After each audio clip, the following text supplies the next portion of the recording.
Welcome back to Sunday school. Yeah. See how that works? Exactly. All right. It's good to see you. I'm Pastor Justin. Vicar Maddie? So we're talking about Sunday school stories, either stories we learned in Sunday school or maybe stories we wish we would have learned in Sunday school. I think this is one we've probably heard. Yeah, so that's because last week we covered Moses. Yep. That was yours.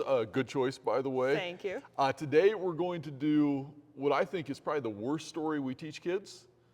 Oh. Yes. It's the story of Noah and the flood. Okay, I got to hear this out. I just think of all the stories, I understand why we do it. Yep.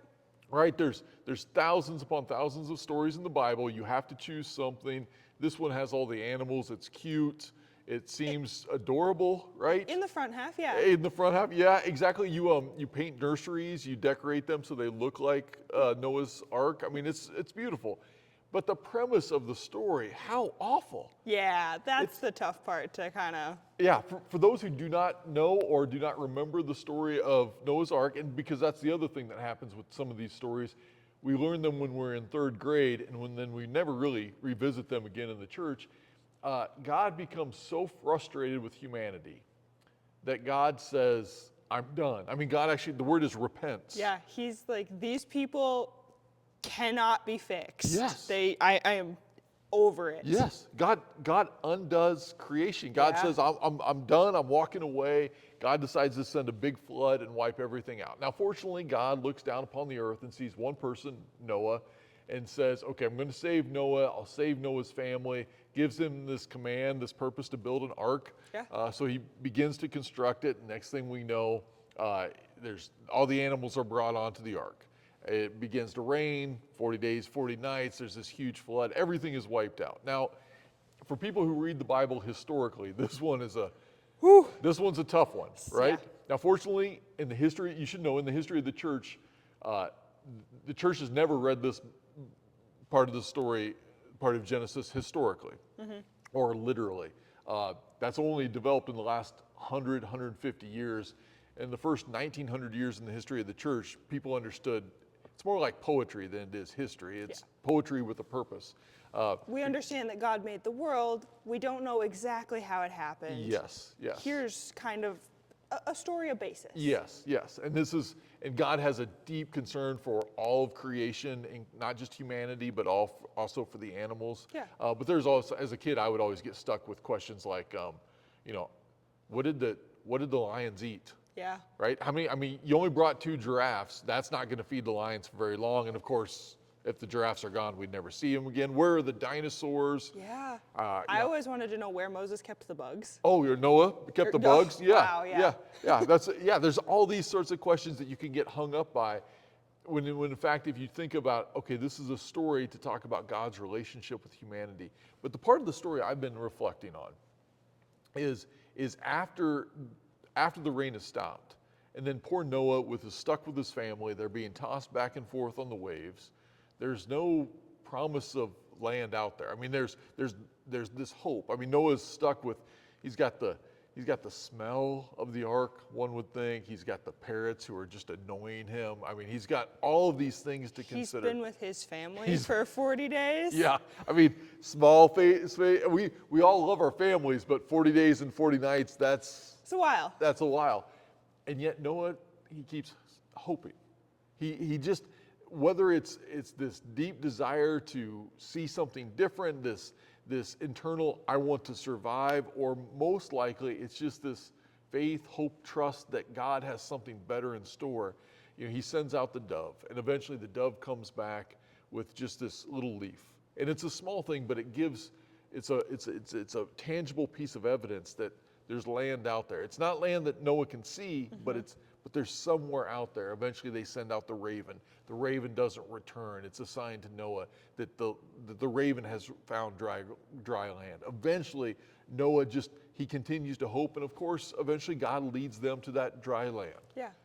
And that's for me, I think there's something about that, because my hunch is there's a lot of people who feel like today, kind of feel like Noah. And I don't mean literally, you're not, but we're kind of stuck in these odd situations historically.